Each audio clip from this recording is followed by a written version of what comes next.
Hi, my name's Leslie Rule, and I'm a student here at Harvard's Graduate School of Education.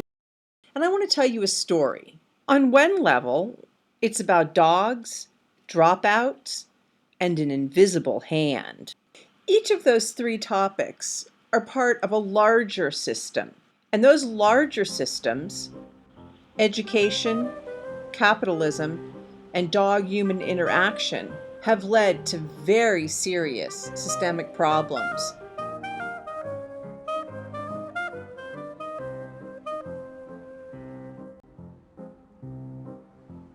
We're going to take a look at those. And as with many good stories, we're going to end on a hopeful note. So stick around.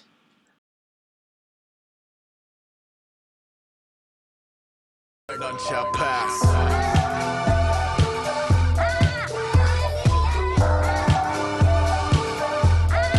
None shall pass.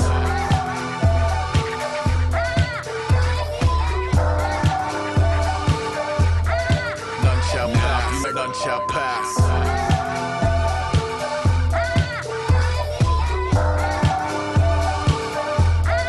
None shall pass.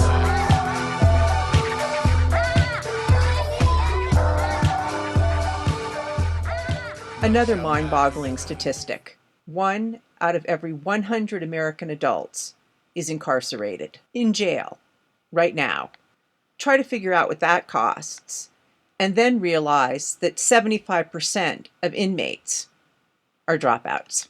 FYI, projections show that a 5% increase in the male high school graduation rate would save approximately $4.9 billion annually in related crime costs. There's one more major piece to the puzzle of the financial ramifications of this dropout epidemic, and that's teenage pregnancy.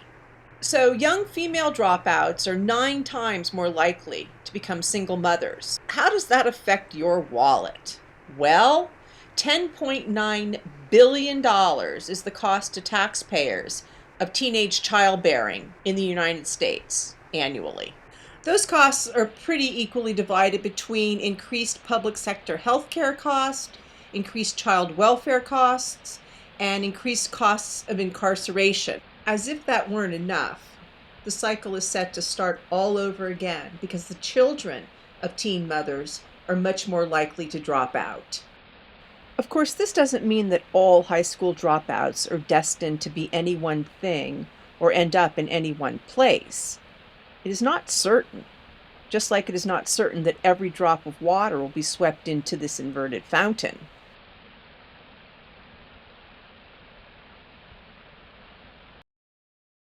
My strategy was to point out how much money high school dropouts cost society and cost you.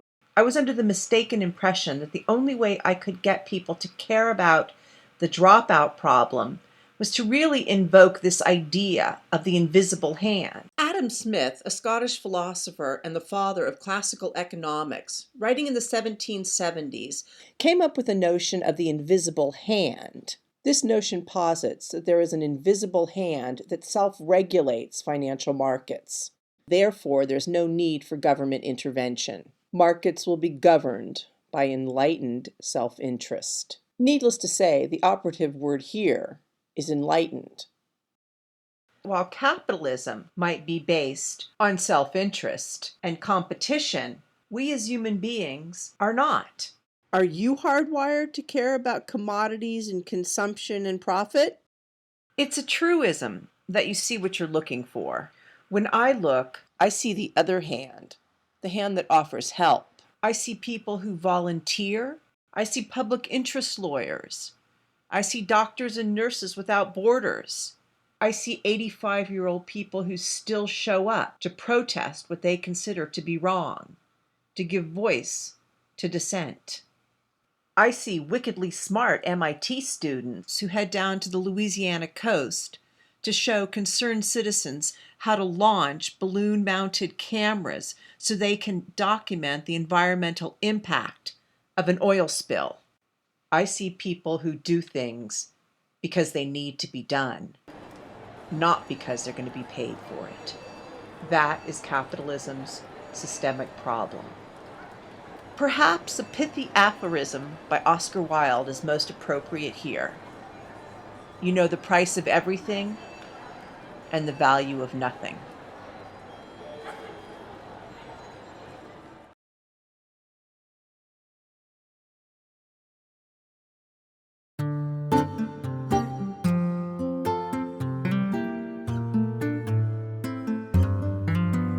Let's again start with some figures. There are approximately 78 million dogs owned in the United States. 39% of U.S. households own at least one dog, and we could go into, how many own 12 dogs, but we won't. And 21% of owned dogs were adopted from an animal shelter. People love their dogs for many reasons. Most can't articulate why. So they default to, they give unconditional love. But I think it's much more complicated than that.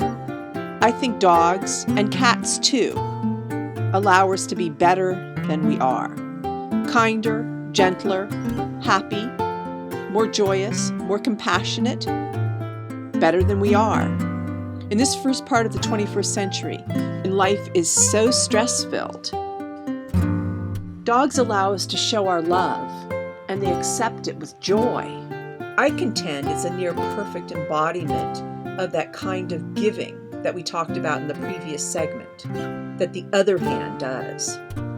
Okay, I've almost run out of time here, but the bottom line is, if people could share that same kind of connection that they have with their dog, with dropouts, we might be able to solve this problem. Remember, we have 24 million dog owners in this country. People will say the dropouts aren't dogs, and that's true. But if you get them at the right time and the right place, they're amazingly like puppies. Playful, funny, crazy, with sharp teeth, but amazingly loyal. So be better than you are. Share what you know about walking through the world successfully with potential dropouts. You know the difference between us and them? Somebody took our hand and showed us the way the world works. And if we tripped or stumbled or fell, there was usually a hand to steady us. That's the difference.